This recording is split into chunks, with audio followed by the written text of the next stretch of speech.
It's week 18 of A Year of Wisdom. Let's get to reading.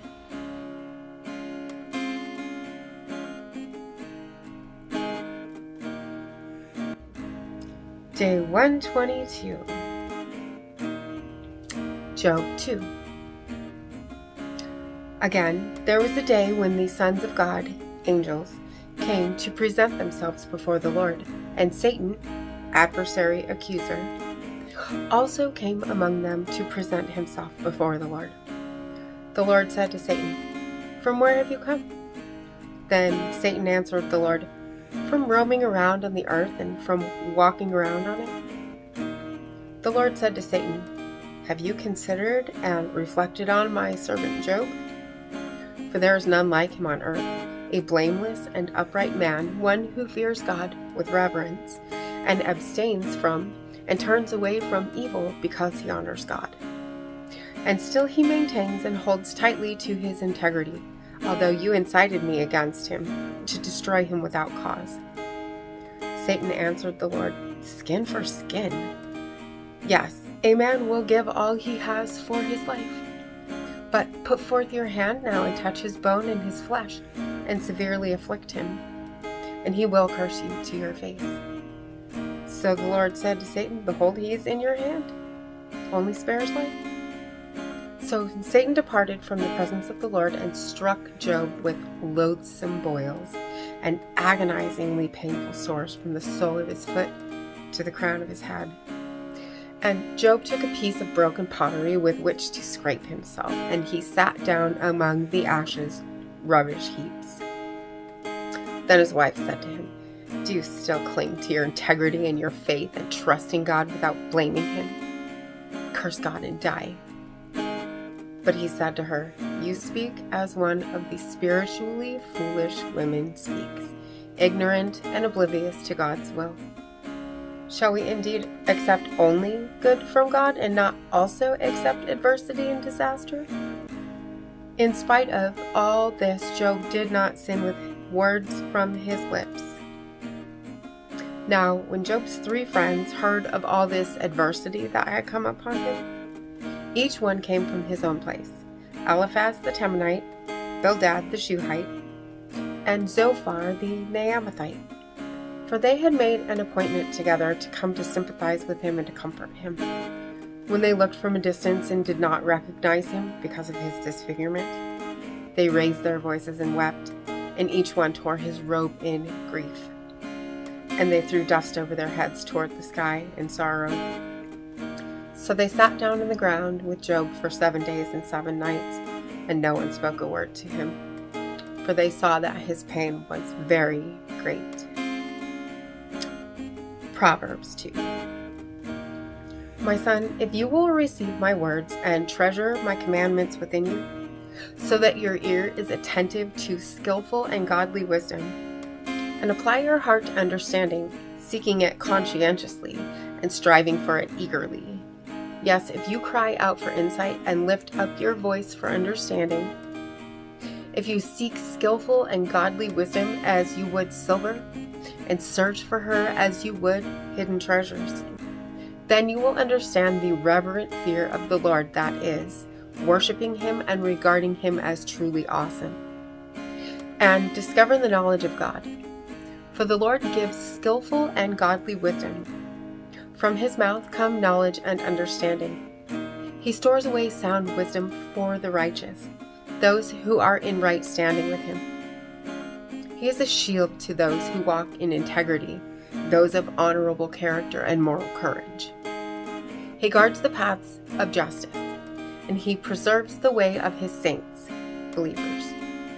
Then you will understand righteousness and justice in every circumstance, and integrity in every good path. For skillful and godly wisdom will enter your heart, and knowledge will be pleasant to your soul. Discretion will watch over you.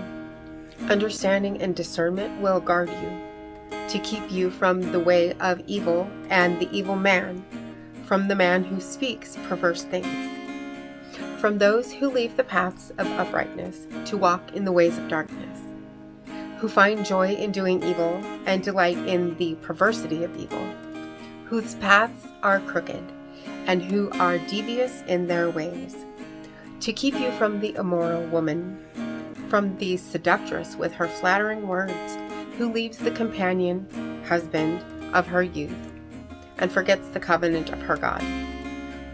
For her house leads down to death, and her paths lead to the dead. None who go to her return again, nor do they regain the paths of life. So you will walk in the way of good men, that is, those of personal integrity, moral courage, and honorable character, and keep to the paths of the righteous. For the upright, those who are in right standing with God, will live in the land, and those of integrity, who are blameless in God's sight, will remain in it. But the wicked will be cut off from the land, and the treacherous shall be forcibly uprooted and removed from it. Ecclesiastes 2. I said to myself, "Come now, I will test you with pleasure and gratification. So enjoy yourself and have a good time." But behold, this too was vanity, futility, meaningless. I said of laughter, "It is madness," and of pleasure, "What does it accomplish?" I explored with my mind how to gratify myself with wine while, at the same time, having my mind remain steady and guide me wisely, and how to take control of foolishness until I could see what was good for the sons of men to do under heaven all the days of their lives. I made great works. I built houses for myself. I planted vineyards for myself. I made gardens and orchards for myself, and I planted in them all kinds of fruit trees. I made pools of water for myself from which to water the forest and make the trees bud. I bought male and female slaves and had slaves born in my house. I also possessed herds and flocks larger than anyone who preceded me in Jerusalem. Also, I collected for myself silver and gold and the treasure of kings and provinces. I provided for myself male singers and female singers, and the delights and pleasures of men, many concubines. So I became great and excelled more than all who preceded me in Jerusalem. My wisdom also remained with me. Whatever my eyes looked at with desire, I did not refuse them. I did not withhold from my heart any pleasure, for my heart was pleased because of all my labor. And this was my reward for all my labor. Then I considered all which my hands had done and labored to do, and behold, all was vanity and chasing after the wind, and there was no profit, nothing of lasting value, under the sun. So I turned to consider secular wisdom, madness, and folly. For what will the man do who succeeds the king? Nothing except what has already been done. Then I saw that even secular wisdom, that brings sorrow, is better than the pleasures of folly and self-indulgence, as light excels darkness. The wise man's eyes are in his head, but the fool walks in darkness. And yet I know that, in the end, one fate happens to them both. Then I said to myself, as it happens to the fool, so death will also happen to me. What use is it then for me to be extremely wise? Then I said in my heart, this too is vanity, meaningless. For there is no more lasting remembrance of the wise man than of the fool, since in the days to come all will be long forgotten. And how does the wise man die? Even as the fool. So I hated life, for the work which had been done under the sun caused me only great sorrow, because all is futility and chasing after the wind. So I hated all the fruit gain of my labor for which I had labored under the sun, because I must leave it to the man who will succeed me, and who knows whether he will be a wise man or a fool. Yet he will have control over all the fruit of my labor for which I have labored, by acting wisely under the sun. This too is vanity, futility, self-conceit. So I turned aside and let my heart despair over all the fruit of my labor for which I had labored under the sun. For there is a man who has labored with wisdom and knowledge and skill, yet gives his legacy to one who has not labored for it. This too is vanity and a great evil. For what does a man get from all his labor and from the striving and sorrow of his heart with which he labors under the sun? For all his days, his work is painful and sorrowful. Even at night his mind does not rest. This too is vanity, worthless. There is nothing better for a man than to eat and drink and assure himself that there is good in his labor. Even this I have seen is from the hand of God. For who can eat and who can have enjoyment without him? For to the person who pleases him, God gives wisdom, knowledge, and joy. But to the sinner he gives the work of gathering and collecting so that he may give to one who pleases God.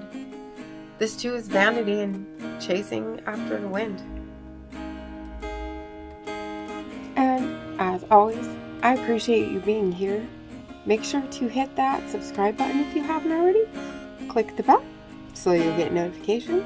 And make sure to hit that like button as well. And I will see you tomorrow. And my heart Maranatha. is very warm. I know without a doubt you'll carry me out of the storm. I'm standing at the crossroads. I'm lost without a clue. I need a big pink neon sign to show me what to do. I thank you, Lord. It glorifies you when you're the only answer. I praise you, Lord, for holding what's too much for me. And I'm amazed by you, Lord, because nothing's too big and nothing's too small to lay at your feet.